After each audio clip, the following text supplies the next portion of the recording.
তোমার ইমানকে মাজার মুক্ত করো, তোমার ইমানকে গাঞ্জা মুক্ত করো, তোমার ইমানকে জটওয়ালা মুক্ত করো, তোমার ইমানকে পটওয়ালা মুক্ত করো, তোমার ইমানকে খাঁটি করো। বলেন না, তোমার ইমানকে খাঁটি করো। জিন্দা পীরের সামনেও মাথা ঠুকাইও না, মুর্দা পীরের সামনেও মাথা ঠুকাইও না, কবরের সামনেও মাথা ঠুকাইও না, দরগার সামনেও মাথা ঝুঁকাইও না, দুর্গার সামনেও মাথা ঝুঁকাইও না। বলেন, দরগার সামনেও মাথা ঝুঁকাইও না, দুর্গার সামনেও মাথা ঝুঁকাইও না। দুর্গার সামনে মাথা ঝুঁকালে যদি শিরিক হয়, দান ওটার সামনে মাথা ঝুঁকালে যদি শিরিক হয়, সোয়াটার সামনে মাথা ঝুঁকালে শিরিক হবে না কেন? বুঝছেন কথা কি বলছি? কি বলছি বলেন, বুঝে বলেন।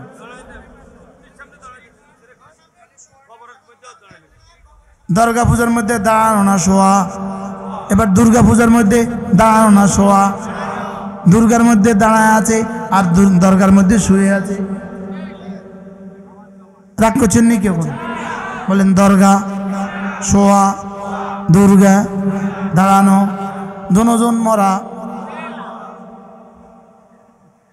দুজন কি? দুজন মরা। রাগ করছেন নি কোনো?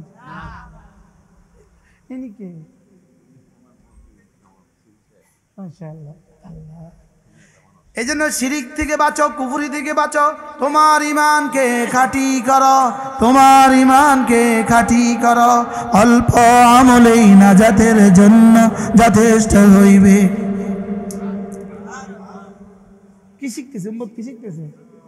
লা ইলাহা ইল্লাল্লাহ, লা ইলাহা ইল্লাল্লাহ, লা ইলাহা ইল্লাল্লাহ।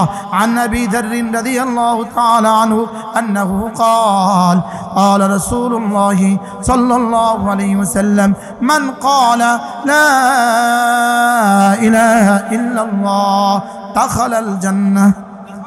আল্লাহ নবী বলেন, একবার লা ইলাহা ইল্লাল্লাহ বলেছো, এরপরে যদি কোনো কিছুই করার আর সুযোগ হলো না, যেমন ধরেন 10টা বাজে লা ইলাহা ইল্লাল্লাহ পড়েছে, এখনো জোহরের নামাজের ওয়াক্ত হয় নাই, 11টা বাজে এই লোকটা মারা গেল, রোজাও রাখতে পারে নাই, নামাজও পড়তে পারে নাই, কিছুই করতে পারে নাই, কালেমার বিপরীত কোনো কিছু তার কাছ থেকে আর প্রকাশ পায় নাই, এই লোকটা নিশ্চিতভাবে 10 দুনিয়া বরাবর জান্নাতের মালিক। সুবহানাল্লাহ বলবেন না? কি ভাই, তাহলে একবার কালেমা তয়্যিবা যদি 10 দুনিয়া বরাবর হয়, কোনো মুসলমান যদি প্রতিদিন 100 বার করে পড়ে, তার জান্নাতটা কত বড় হবে? এটাকে রব বলছেন উযকুরুল্লাহ যিকরান কাসীরা। বেশি বেশি করে ডাকো আমাকে। বলেন, বেশি বেশি করে ডাকো আমাকে। কতবারকে বেশি বলে? 100 বার। তাহলে কি 100 বার পড়ে তাসবিহটা মসজিদে রাখতে আইবেন না?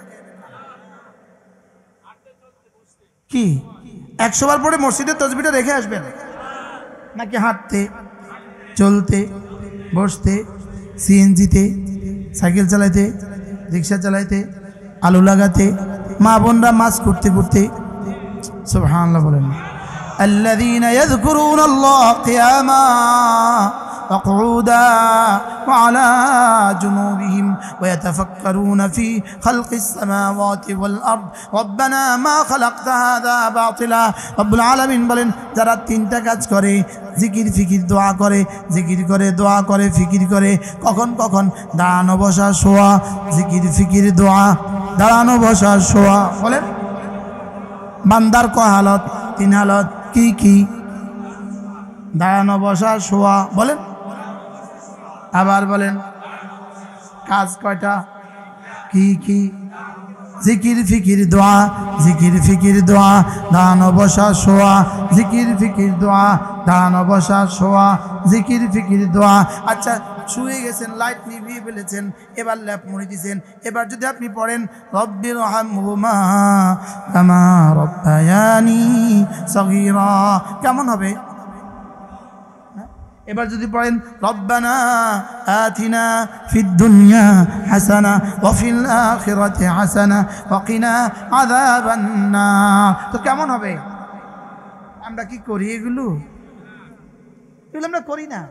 হার হালতে দোয়া, হার হালতে জিকির, হার হালতে ফিকির। সুবহানাল্লাহ। দাঁড়ানো বসা শোয়া জিকির ফিকির দোয়া। বলেন দাঁড়ানো বসা শোয়া জিকির ফিকির দোয়া। আবার বলেন আমাদের জীবন বানিয়েছি দাঁড়ানো বসা শোয়া, ফেসবুকে জীবনটাকে খোয়া। আমরা কি বানাইছি বলেন? দাঁড়ানো বসা শোয়া, ফেসবুকে জীবনটাকে খোয়া। আর রব্বুল আলামিন বলেন আল্লাযীনা ইয়াযকুরুনাল্লাহা কিয়ামা ওয়া কুউদান ওয়া আলা জুনুবিহিম। দাঁড়ানো বসা শোয়া জিকির ফিকির দোয়া, দাঁড়ানো বসা শোয়া জিকির ফিকির দোয়া। সুবহানাল্লাহ সুবহানাল্লাহ পড়েন সুবহানাল্লাহ সুবহানাল্লাহ সুবহানাল্লাহ সুবহানাল্লাহ সুবহানাল্লাহ সুবহানাল্লাহ। আলহামদুলিল্লাহ আলহামদুলিল্লাহ আলহামদুলিল্লাহ আলহামদুলিল্লাহ। আল্লাহু আকবার আল্লাহু আকবার আল্লাহু আকবার আল্লাহু আকবার। আল্লাহ নবী ইরশাদ করেন, ও আমার উম্মতেরা শোনো, তোমাদের মধ্যে কেউ যদি প্রতিদিন 5 ওয়াক্ত নামাজের পরে 33 বার পড়ো সুবহানাল্লাহ, 33 বার পড়ো আলহামদুলিল্লাহ, 34 বার পড়ো আল্লাহু আকবার, রাসূল বলেন গুফরাত খাতায়াহু, আল্লাহ তাআলা তার গুনাহগুলোকে মুছে দিবেন। ওয়ালাউ কাসুরাত, গুনাহ যত বেশি হোক না কেন। 5 নামাজে হয়ে যাবে 500 বার, ঘুমাবার সময় 100 বার, এভাবে হবে 600 বার, জবানে হবে 600 বার, মিজানে উঠে যাবে 6000 বার। আজকে থেকে করবো তো ইনশাআল্লাহ। কেমনে পড়বেন? কি কেন কিভাবে? কি কেন কার জন্য কিভাবে? বলেন কি কি কেন কার জন্য কিভাবে? কিভাবে এভাবে সুবহানাল্লাহ। এক নিঃশ্বাসে একবার বলেন, আবার বলেন এক নিঃশ্বাসে সুবহানাল্লাহ সুবহানাল্লাহ সুবহানাল্লাহ সুবহানাল্লাহ সুবহানাল্লাহ সুবহানাল্লাহ সুবহানাল্লাহ। কি পড়ছো? আল্লাহ আপনি মহাপবিত্র। কার জন্য বলছো? আপনার জন্যই বলছি। কেন বলছো? আপনার ভালোবাসায়, আপনার রহমতের আশায়, আপনার আযাবের ভয়ে। কিভাবে বলছো? আপনার রাসূল যেভাবে এক নিঃশ্বাসে একবার বলেছেন এভাবে। কি কেন কার জন্য কিভাবে? বলেন আলহামদুলিল্লাহ আলহামদুলিল্লাহ। সমস্ত প্রশংসা আল্লাহ তাআলার জন্য।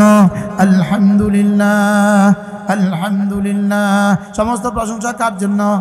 আবার বলেন আলহামদুলিল্লাহ আলহামদুলিল্লাহ আলহামদুলিল্লাহ আলহামদুলিল্লাহ। এভাবে কতবার? 33 বার। এবার কি পড়ছো? সমস্ত প্রশংসা আপনার জন্য। কার জন্য পড়ছো? আপনার জন্যই পড়ছি। কেন পড়ছো? আপনার ভালোবাসায়, আপনার রহমতের আশায়, আপনার আযাবের ভয়ে। কিভাবে পড়ছো? রাসূল যেভাবে পড়েছেন সেভাবে। লাকাদ কানা লাকুম ফি রাসূলিল্লাহি উসওয়াতুন হাসানাহ লিমান কানা ইয়ারজুল্লাহ ওয়াল ইয়াউমাল আখির। রাসূলের মধ্যে রয়ে গেছে উত্তম নমুনা। কার জন্য?